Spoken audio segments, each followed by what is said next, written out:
Bom, mais uma vez, boa tarde. Estamos gravando agora. Bom, senhor Sérgio, o senhor já foi interrogado nos processos. Eu sei que são só esses processos que estão em curso aqui e o da 13ª que o senhor responde. Então, neste caso aqui, nós estamos tratando de corrupção. Aqui é só a corrupção, a organização criminosa é só corrupção. Não, ele não, com relação a eventuais desvios no contrato na área da saúde, né? Então, a denúncia diz que teria havido um esquema pelo senhor Sérgio Cortes no INTO, mas essa parte não lhe diz respeito, e que o senhor convidou o senhor Sérgio e ele teria, o senhor Sérgio Cortes, e que ele teria montado um esquema ou participado de um esquema de arrecadação, superfaturamento, arrecadação de valores indevidos, também uma parte dirigida ao grupo político do senhor. Só que está na denúncia, um pequeno resumo. Eu queria saber, se o senhor puder dizer, em que momento o senhor conheceu, começou a se relacionar com o senhor Sérgio Cortes, enfim, por que a indicação dele, política, se teve conhecimento desse esquema ilícito que é tratado, se o senhor confirma que recebia uma parte, como a denúncia afirma, uma parte de eventuais acréscimos indevidos, enfim. Fique à vontade, por favor. Boa tarde, doutor. Boa tarde. Marcelo Bretas. Boa tarde, doutora Marisa, doutor Eduardo. Boa tarde aos advogados e à imprensa e aos familiares. Eu conheci o doutor Sérgio Cortes por ocasião de uma ida dele ao Senado Federal. Na comissão do Senado, uma audiência pública sobre ele como interventor do Ministério da Saúde no sistema de saúde pública do município do Rio de Janeiro. Tive uma excelente impressão dele na audiência pública. Depois um rápido cafezinho no cafezinho do Senado ali e não nos vimos mais. Quando eu estava preparando a minha candidatura ao governo do Estado em 2006, a saúde era uma área que me deixava muito aflito, porque o caos estava instalado no governo Garotinho. E uma tragédia, nada funcionava, não tinha tomógrafo, os hospitais em petição de miséria.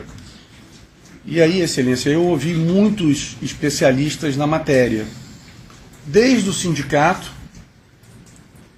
até ex-secretários, pessoas com experiência, etc. E o doutor Sérgio Cortes foi chamado porque o nosso grupo de programa de governo, visitando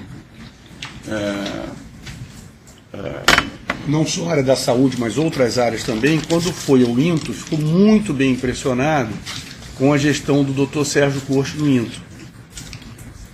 Eu não fui fisicamente, mas me relataram o excepcional trabalho que ele vinha fazendo lá.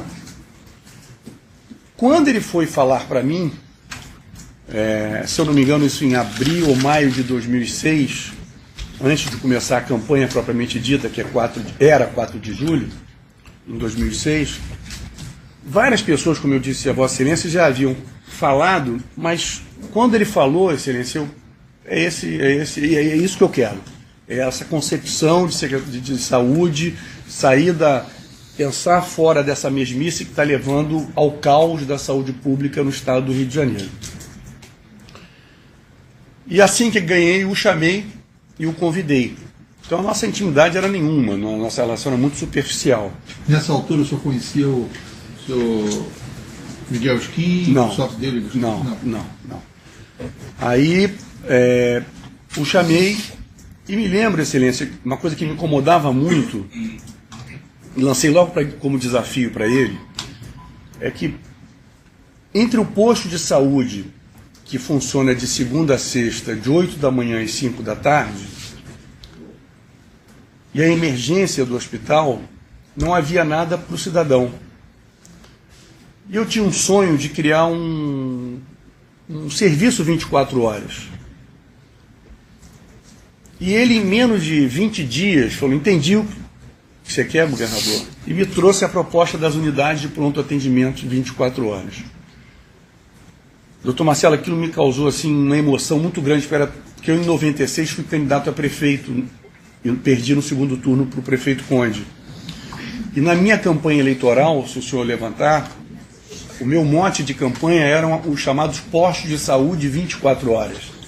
Só que o doutor Sérgio Corte, com a competência dele, a equipe que ele levou para trabalhar, ele pegou daquela ideia minha, de um leigo, e converteu num conceito de atendimento espetacular.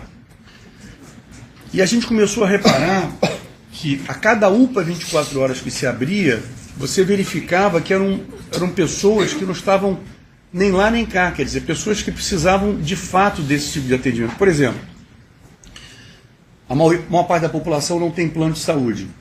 Então, às 2 da manhã, uma criança com febre vai para uma emergência de um hospital. E essa emergência, o médico tem que dar atenção ao baleado, ao infartado. Então, na UPA, nós criamos a sala verde, a sala amarela e a sala vermelha. Inclusive com UTI. Excelência, nós atendemos de 2007 a 2014, eu ouso dizer, em torno de 30 milhões de pessoas. Quer dizer, a população do Estado são 16 milhões. Quase o dobro da população do Estado, até 2014. A taxa de óbito menor do que 1%. As crianças, uma grande maioria atendida.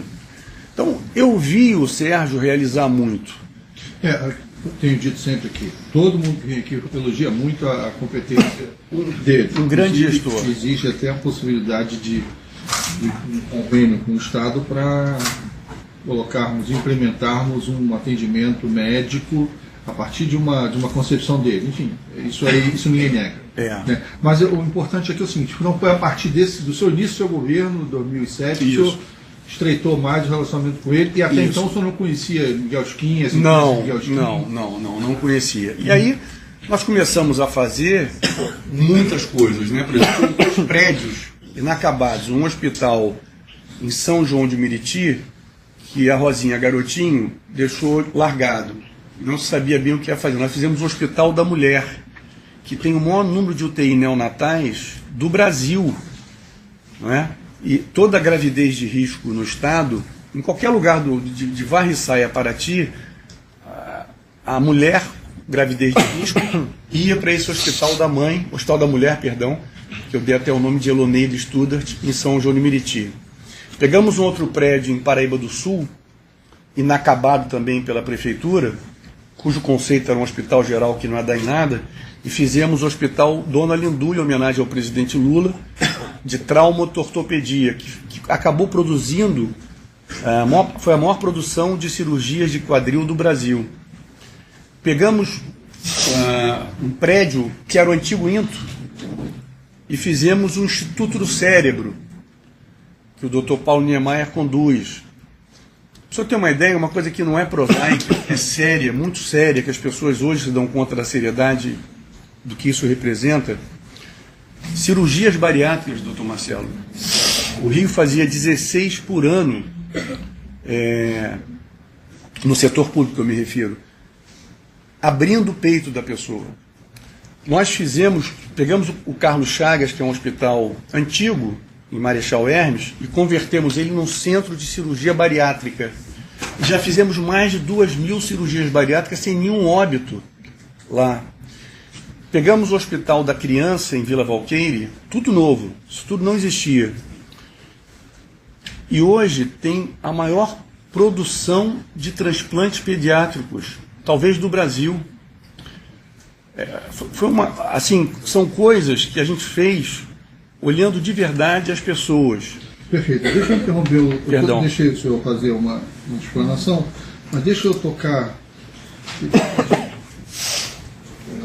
10 horas. Calma, eu estou lá embaixo, Marcelo, eu estou sabendo, eu só tenho direito de falar e ouvir e tal, mas eu queria perguntar especificamente Novamente, a partir daquelas anotações do senhor Bezerra, do senhor Carlos Bezerra, foram identificados alguns valores que foram recebidos ou recolhidos na empresa do senhor Miguel Skin. Não sei se é Miguel Skin alguma coisa, lá no Maitá. Enfim, e o Ministério Público identifica assim, como resultado, nessas anotações, pagamentos indevidos, pagamento de propinas ao senhor, que seria o chefe do senhor Bezerra, que atuava em seu nome, também orientação do Carlos Miranda, enfim. Então, esse é o ponto principal. Então, eu queria saber se o senhor confirma esse recebimento, se isso realmente, se isso era propina, ou o que era isso, por que esses recolhimentos desses valores. Isso é que eu queria que o senhor me explicasse. Perfeito, doutor Marcelo. Como eu disse ao senhor, eu não conhecia o Miguel Skin até me eleger governador. Quando da campanha de 2008, não sei em que período, se pré-campanha 2007, 2008, eu comentei com o Sérgio, doutor Sérgio Costa, falei: Sérgio, você tem algum empresário para nos ajudar na campanha? Avizinhava-se a campanha municipal no estado inteiro, nos 92 municípios, eu já como governador. Ele falou: vou te apresentar um empresário que é meu amigo. E aí me apresentou o Miguel Skin. Acabou não acontecendo nada, tivemos uma relação, um encontro mais social, institucional, não aconteceu nada. Em 2010 também não houve nenhum tipo de apoio do Dr. Miguel Skin à minha campanha, à minha reeleição. Então nunca houve nenhum tipo de dinheiro entre mim e ele. Não pediu e não mesmo. Em 2010, houve um fato que eu voltei a falar com ele de política, mas não por minha causa. É uma história de bastidores, né? Uma vez a presidente Dilma me ligou para minha casa dizendo que queria que o Sérgio Cortes fosse ministro da Saúde. Eu falei: presidente, a senhora vai me tirar um secretário que nós temos ainda uma linha de produção de investimentos. Por exemplo, o centro de transplante, que hoje o Rio de Janeiro é um dos 3, não sei se continua, mas era um dos 3 primeiros, era o Lanterna. Então estava se implantando o centro de transplantes. O tomógrafo móvel, nós criamos um caminhão que rodou o estado inteiro, a ressonância magnética móvel, o mamógrafo móvel computadorizado para mulher, rodando o estado inteiro. Tudo estava tudo sendo implementado. Eu falei: o meu presidente, ela eleita e não empossada. Aí, você pode vir aqui a Brasília e tal. Eu fui a Brasília para uma reunião na Granja do Torto com o ministro Palocci, o então futuro ministro, né? Com ela, eu acho que estava a Helena Chagas também, e a presidenta Dilma, e aí o Gilles, que é o chefe de gabinete dela, o Gilles. E aí conversamos sobre essa história da possibilidade do ministério. Eu falei: presidente, só tem um problema. O PMDB tem 6 ministérios no governo do presidente Lula. O Sérgio, para ir, ele tem que ir nas mesmas condições que ele veio para o meu governo, quer dizer, totalmente blindado, sem interferência política. Eu não nomeei ninguém na secretaria dele. Foi uma coisa, doutor Marcelo, que nós acabamos no Rio de Janeiro. Os deputados indicavam diretores de hospitais, e aí nós acabamos com isso, acabamos mesmo. E ela disse o seguinte: perdão. E ela disse: não, isso conversa lá com fulano, com Beltrano. Eu falei: olha, presidente, eu vou preferir então. Ela falou: não, diz para a imprensa que ele vai ser e tal. E houve um mal entendido, eu disse. No dia seguinte, eu me lembro que eu inaugurei a UPP dos Macacos, Unidade de Polícia Pacificadora no Morro dos Macacos. E aí a imprensa me perguntou, eu disse: olha, parece que sim. Então, aí depois foi lançado o ministro Padilha, e ele continuou conosco, para a minha felicidade, porque era um excelente secretário. Para mim, o Sérgio Cortes é o maior gestor de saúde pública e privada do Brasil, disparado. E aí, em finalzinho do 10, eu falei, Sérgio, olha, isso é um sinal para você, rapaz. Você tem que entrar na vida pública. Você tem que ir para... Essa coisa em você é forte, as pessoas te reconhecem, os prefeitos do interior adoravam ele, mas equipamos, doutor Marcelo, a linha não tem um leito, uma cidade das 92 sem um leito de UTI. Só ter uma ideia, só para ter números, porque eu acho que isso é uma tragédia humana, tinham menos de 180 leitos de UTI no Rio de Janeiro quando nós assumimos na rede estadual. Nós botamos para 1000 leitos de UTI. Então ele era bem visto. Bem visto. Tinha eu falei, eu tinha uma oportunidade possibilidade de palanque para fazer um reconhecimento do seu trabalho. Aí eu falei, olha, Sérgio, eu acho que você devia pensar nisso e tudo. Miguel é seu amigo, vocês conversam e tal, mas eu não tratei desse assunto. Chegou em 12, ele falou, governador, negócio de prefeitura e vereadores, eu não quero adiar isso. Tem muita coisa aqui na secretaria para fazer. Em 13, eu falei, cara, vamos começar a pensar numa candidatura a deputado federal. Mas ele, ao final, nós nos tornamos muito amigos, a Verônica, a Adriana, as mulheres, eu e o Sérgio, e acho até que Verônica, que está aqui, foi muito importante em convencê-la a sair da vida pública. Falou para mim, Sérgio, eu não quero mais o meu marido na vida pública. Mas você sabe se ele chegou a angariar algum recurso com o Guilherme, como o senhor sugeriu, falar com... Isso é uma coisa que eu não participei. Mas, em 2013, eu procurei o Miguel Skin para a campanha de 14. Né? Porque nós tínhamos uma dificuldade... Não era do senhor, né? Não, para eu coordenar a campanha, doutor Marcelo, como eu já frisei aqui algumas vezes, quer dizer, eu fui o coordenador de diversas campanhas. E aí expliquei ao Miguel, olha, Miguel, nós temos aí uma parada dura pela frente, uma eleição majoritária da minha sucessão, eu vou sair em abril de 14, nós precisamos pagar a pré-campanha, tem muita coisa para ser paga de pré-campanha.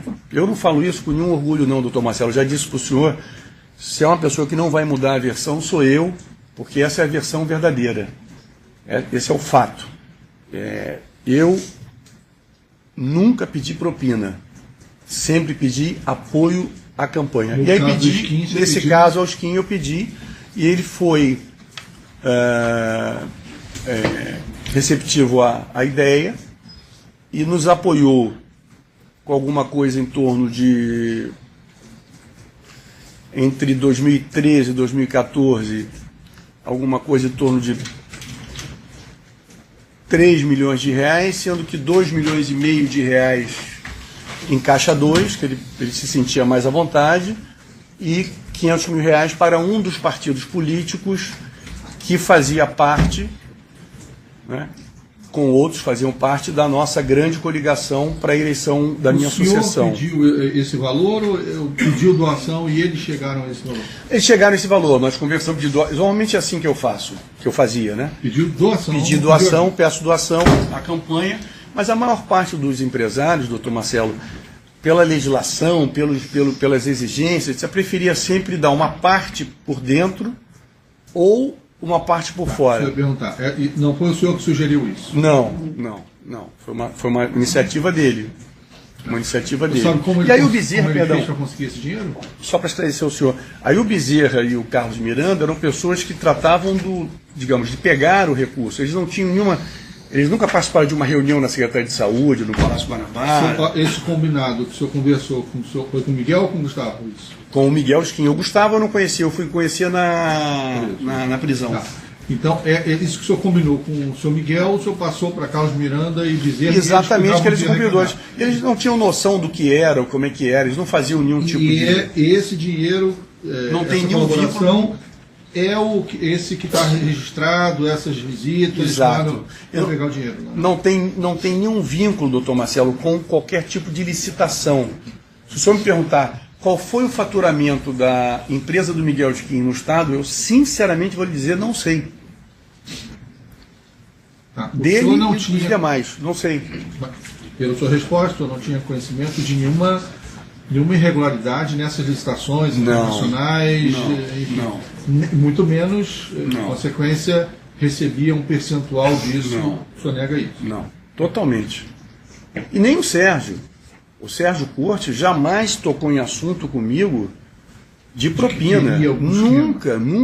Olha, doutor Marcelo, nós vibrávamos com os números da saúde. Eu posso lhe garantir isso, porque isso é uma coisa muito pessoal, e o seu pai falou assim, tudo bem, isso não está aí nos autos. Mas nós vibrávamos, quando a gente chegava a inauguração de um hospital, como a gente fez o H Lagos lá em Saquarema, sabe? Quando a gente reformou o Adão Pereira Nunes, que era um hospital que caindo aos pedaços, o Albert Schweitzer em Padre Miguel, que agora é municipal, 10 andares, não tinha elevador, 6 andares fechados, nós botamos 100 leitos de UTI. Naquela tragédia de Realengo, que aquele psicopata entrou e matou 12 crianças, adolescentes, nós tivemos ali, doutor Marcelo, no Albert Schweitzer, diversas vidas de jovens sendo salvas, sendo que 2 foram removidos para o Adão Pereira Nunes e um para o Alberto Torres. Você imagina, o Alberto Torres de São Gonçalo, que era um hospital caindo aos pedaços, virou centro de referência de trauma no Brasil. Então, as pessoas começaram a ir a São Gonçalo para se tratar. Então, eu não estou aqui fazendo proselitismo nem demagogia, a gente vibrava com esses números da saúde do Estado. Deixa eu perguntar um outro ponto. O senhor mencionou esses recolhimentos que é registrado na denúncia que o Bezerra fazia. Isso. Mas também é feita referência a recolhimentos pelo senhor Fiel, não é o nome dele?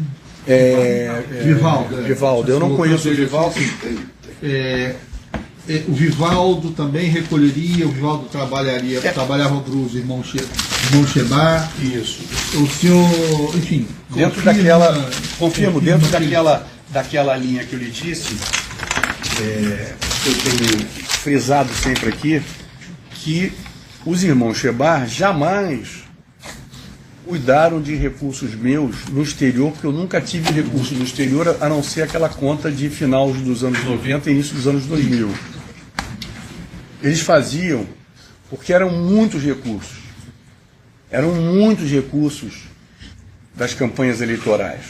E eu então o senhor também... confirma que esses funcionários empregados do Chebar, dos irmãos Chebar, esse Fiel, Valdo, ele realmente pegava dinheiro lá, que era dirigido ao senhor?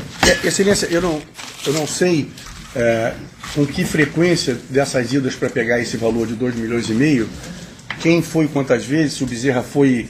Eu li no depoimento do Vivaldo aqui que ele disse que chegava na porta, o Bezerra passava para ele o dinheiro, etc.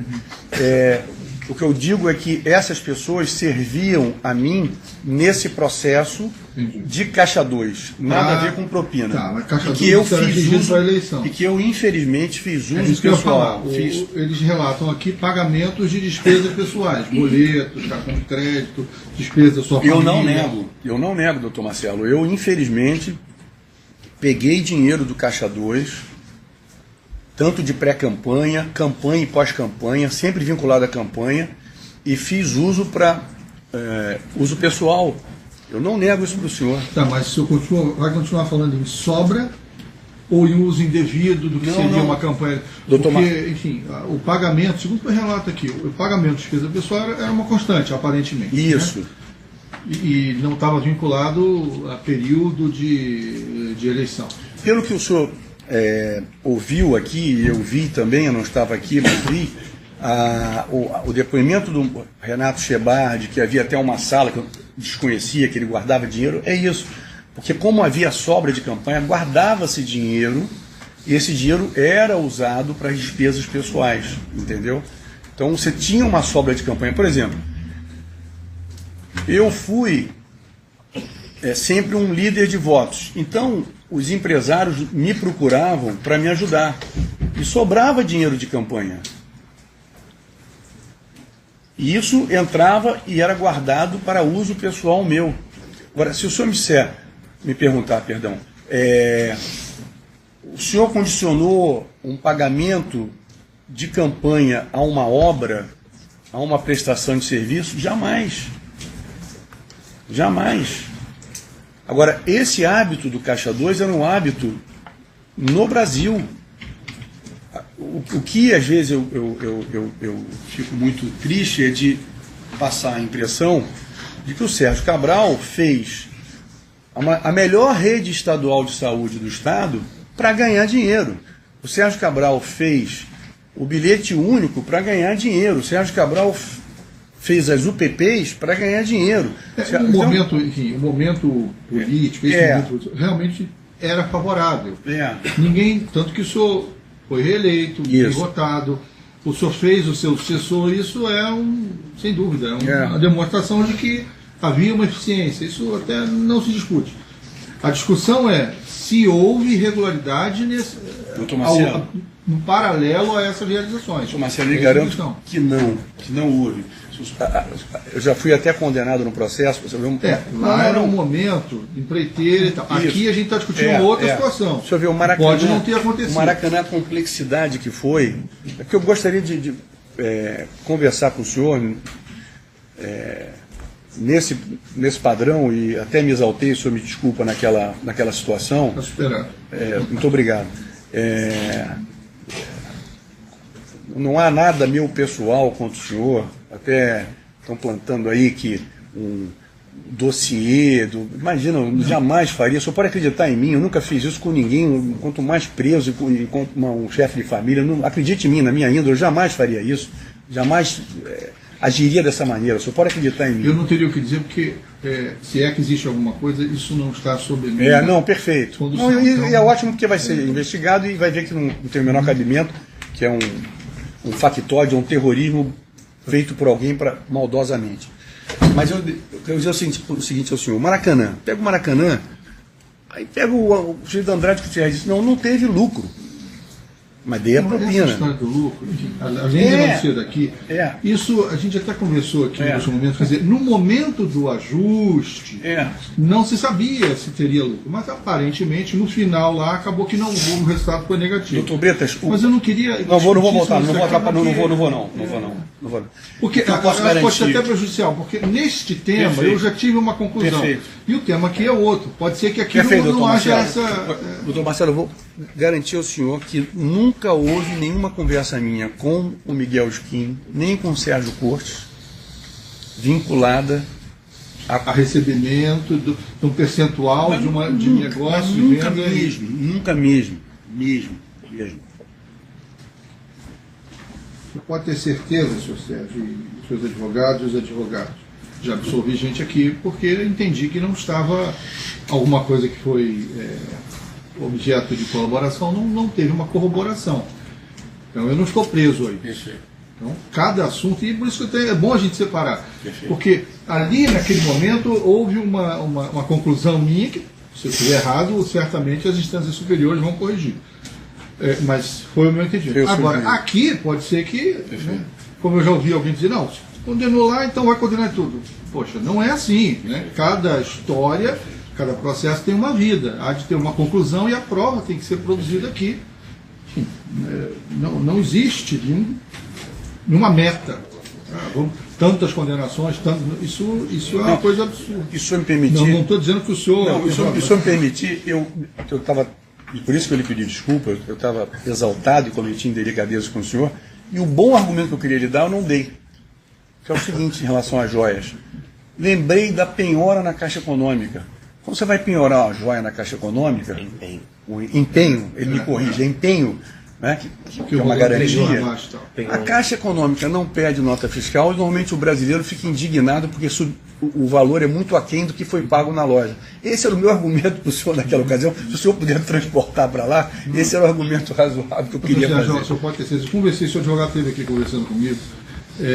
Enfim, eu não espero, sinceramente, não espero que eu chegue aqui feliz da vida. Perfeito. Sabe, está vivendo uma situação pessoal delicada, familiar, enfim, não é isso. Perfeito. Enfim, o que não afasta o respeito que deve haver em relação ao senhor partindo de mim e vice-versa. E o senhor nunca faltou com respeito comigo. Por isso que eu lhe peço desculpas. Essa é a minha meta. Essa é a minha meta. Eu lhe peço desculpas. Mas enfim, realmente está superado. Já conversei inclusive com o advogado aqui. Muito obrigado. E isso inclusive, acho que foi mal,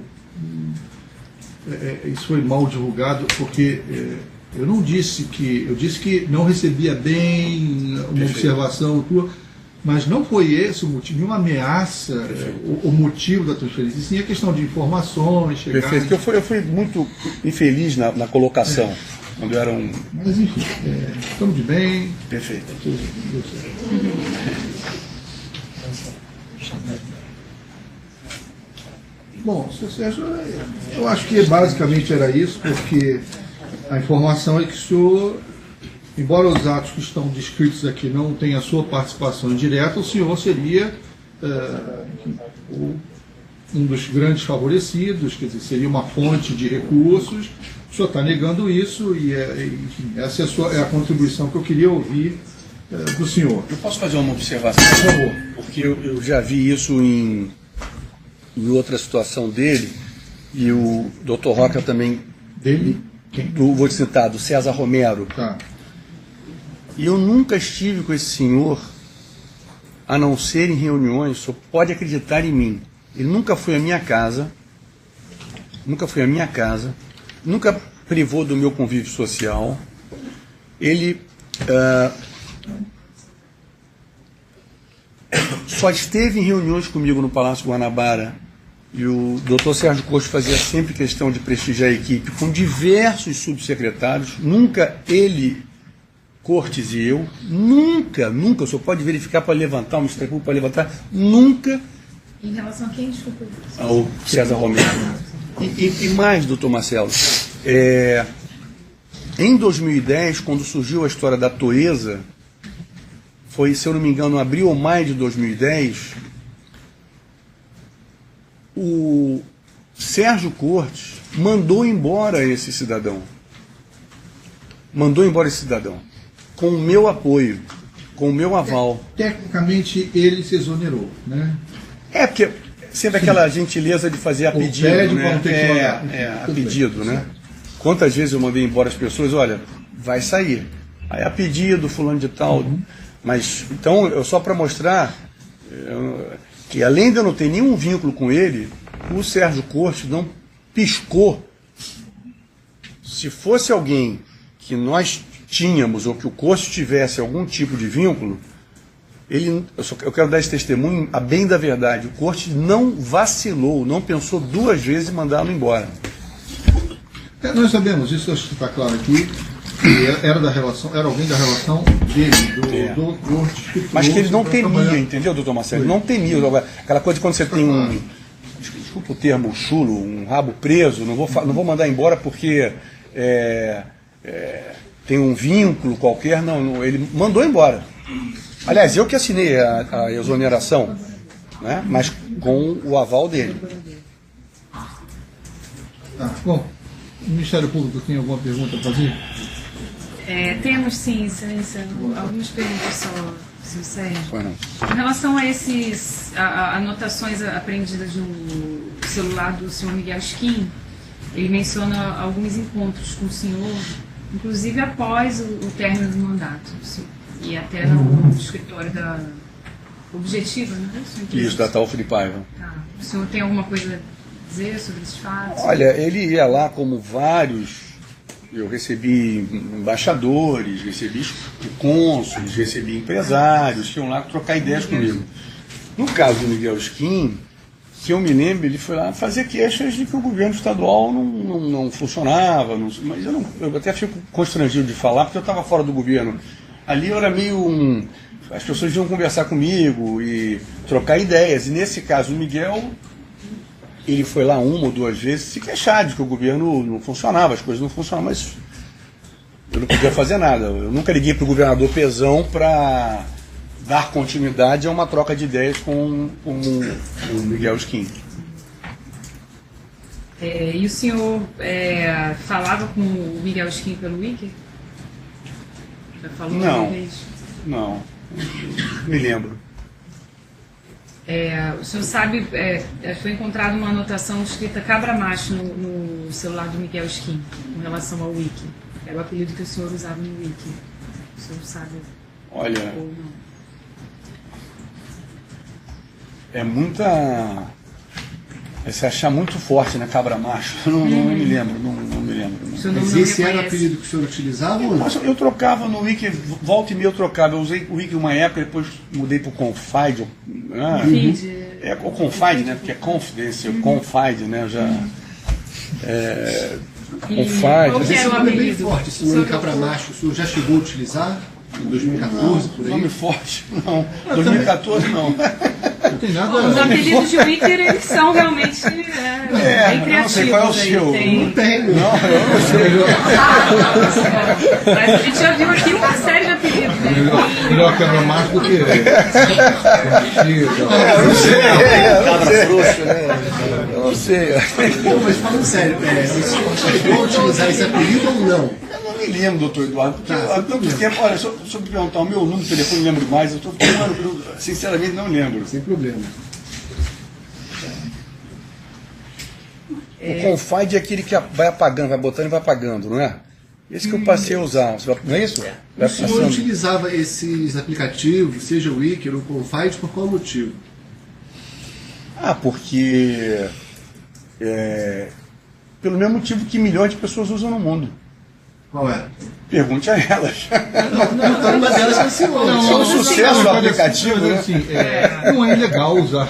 Não é ilegal usar o. Tá na loja da Apple, né? Na loja A suspeita acho melhor até para deixar mais claro. A suspeita é que. o senhor estava querendo fazer alguma coisa ilícita? Para esconder algum não, relacionamento. não. Obviamente não é crime usar o. Eu acho que eu usei essas coisas até depois da saída do governo, porque eu não tinha nem tempo. Eu não tinha nem tempo, mal falava, porque era uma agenda atrás da outra. Só para você ter uma ideia, 2014, faltavam 10 dias para sair do governo, 15 dias, botaram fogo nos ônibus, esses bandidos aí, Comando Vermelho, e eu liguei para a presidenta Dilma e nós fomos entrar na Maré, entramos com o exército na Maré. E ocupamos a Maré. Eu tinha 10 dias para ir embora. Reuni todo mundo no Centro Integrado de Comando e Controle, na Cidade Nova, e entramos na Maré. Então eu não tinha tempo, realmente não era uma coisa que eu cuidava disso. O senhor chegou a apresentar o senhor Carlos Miranda ao Miguel Skin? Carlos Miranda, não. Eles nunca não se conheceram? Não, nunca apresentei. Não. O Carlos Miranda não fazia parte da minha rotina, era uma coisa separada. O Carlos Miranda cuidava da minha vida pessoal. O Carlos Miranda nunca entrou no Palácio Guanabara na minha sala para tratar de reunião. Quando eu disse de reunião não, era com relação a essa movimentação. Não, nem de com dinheiro. empresários, nem na minha casa, nem no palácio, nem em Ele lugares. não conhece o Miguel Skin? Eu não sei. Gustavo Estelita? Sim, porque pode ser que nessa coisa de pegar o dinheiro, não sei o quê, pelo que eu li no processo. Aí o senhor pode ter indicado o Carlos Miranda vai ser o Carlos Miranda e o Bezerra, exatamente. Isso, pegava isso, para pegar o dinheiro para a campanha eleitoral. O Carlos Miranda sempre fez as minhas campanhas eleitorais, junto com o Bezerra. Bezerra começou a fazer mais nos últimos 4 anos, 2010, 2012. Por que o senhor 2014. trocou o Carlos Miranda pelo Carlos Bezerra? Não Por troquei. conta daquela matéria da época que colocou o nome do Carlos Miranda em evidência? Não, aquela matéria já era meados de 12 para 13. E o Mas Bezerra... Castelo de Areia em 2010. Conta Castelo de Areia que foi uma troca ou não? Não. Tanto que o Carlos Miranda foi lá também pegar a campanha eleitoral e o Miranda fez a campanha de 2010, 2011, 2012, pré-campanha. Qual foi o motivo? Então? Na verdade, o Carlos ele começou a dar um tempo querendo ter uma vida mais rural, foi cuidar lá das cabras dele, fazia lá o sítio dele e tudo. Eu estava meio... Até estimulei ele, falei, você não quer... Porque ele é muito estudioso, eu falei, vai estudar fora, vai tocar a tua vida de outra maneira, você é economista pela UFRJ. Mas que realmente no governo eu não chamei para ir para o governo. E aí ele acabou continuando cuidando dessas coisas de campanha eleitoral. Ainda com relação, o senhor, o valor que o senhor confirma que foi ajustado para a campanha foi quantos? Esse que em torno de movimentou? 2.800.000, 3 milhões, sendo que 500 mil eu me lembro que foi para um partido aliado. E 2,5 milhões, 2,4 milhões, não tem precisamente para as campanhas estaduais também, o que fazia parte desse partido aliado também. Qual era o partido, se você recorda? Não me lembro, acho que aí o Miguel e o Gustavo podem falar, porque, se eu ter uma ideia, nós tínhamos na coligação de 14, pelo menos uns 8 partidos ou 10 coligados.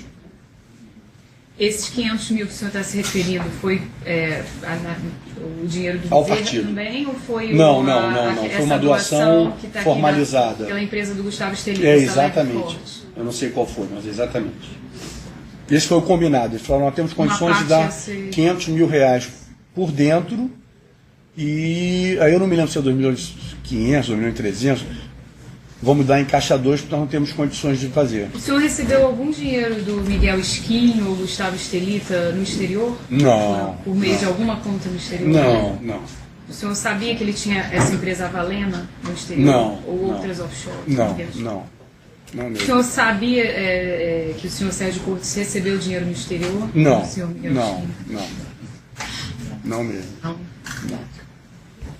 Eu, doutora Marisa, conta no exterior, como eu disse, eu fechei em 2002, 2003, e o único caso que houve, que também não é objeto dessa matéria, o doutor Breda já está já está em fase adiantada, já dei meus depoimentos, foi no caso do Dr. Ike Batista, que ele me deu em dinheiro aqui no Rio, e os doleiros que cuidavam de mim aqui no Rio fizeram lá o contrato, que eu não só vinha tomar conhecimento em 2015. Eu nunca transacionei dinheiro no exterior com nenhum empresário.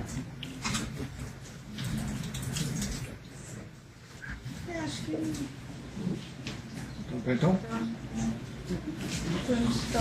Sem perguntas. Não sei se tem, mas são os demais advogados que gostariam de perguntar? Não sei. Uma perguntinha, acho que ficou O claro. advogado do interrogando pode dar qualquer orientação se for para não responder. Nessa reunião que o senhor teve com o Miguel Esquim para tratar de contribuição, não foi o Sérgio Cortes, o doutor Sérgio Cortes, que marcou essa reunião? Ele também não foi com o senhor? Não, porque como o Sérgio Cortes já havia, por volta acho que 2008, me apresentado ao Miguel, e acabou não acontecendo o apoio em campanha de 2008, nas campanhas, né? Sempre quando, é assim, de 2 em 2 anos, ou é estadual e federal, ou é municipal.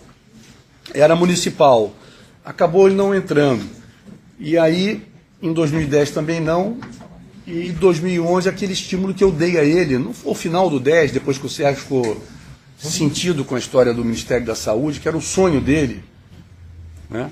Mas eu ali brequei, porque eu disse, Sérgio, você não vai para um ministério na base do tomar lá da cá, então é melhor você continuar onde você está. Excelência. Pois não? Sem mais. Outra defesa, não?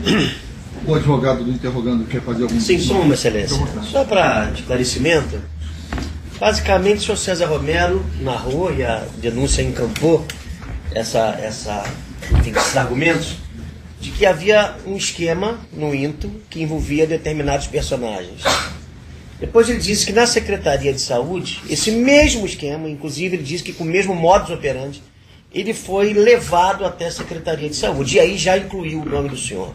Eu desconheço isso. Sim, já disse que desconhece. É porque, em princípio, né, por que razão esse César Romero atribuiria isso ao senhor? O senhor tem alguma razão? Eu acho que eu sinceramente acho que é a vingança a mim e ao próprio Cortes pelo fato de ter sido exonerado em 2010.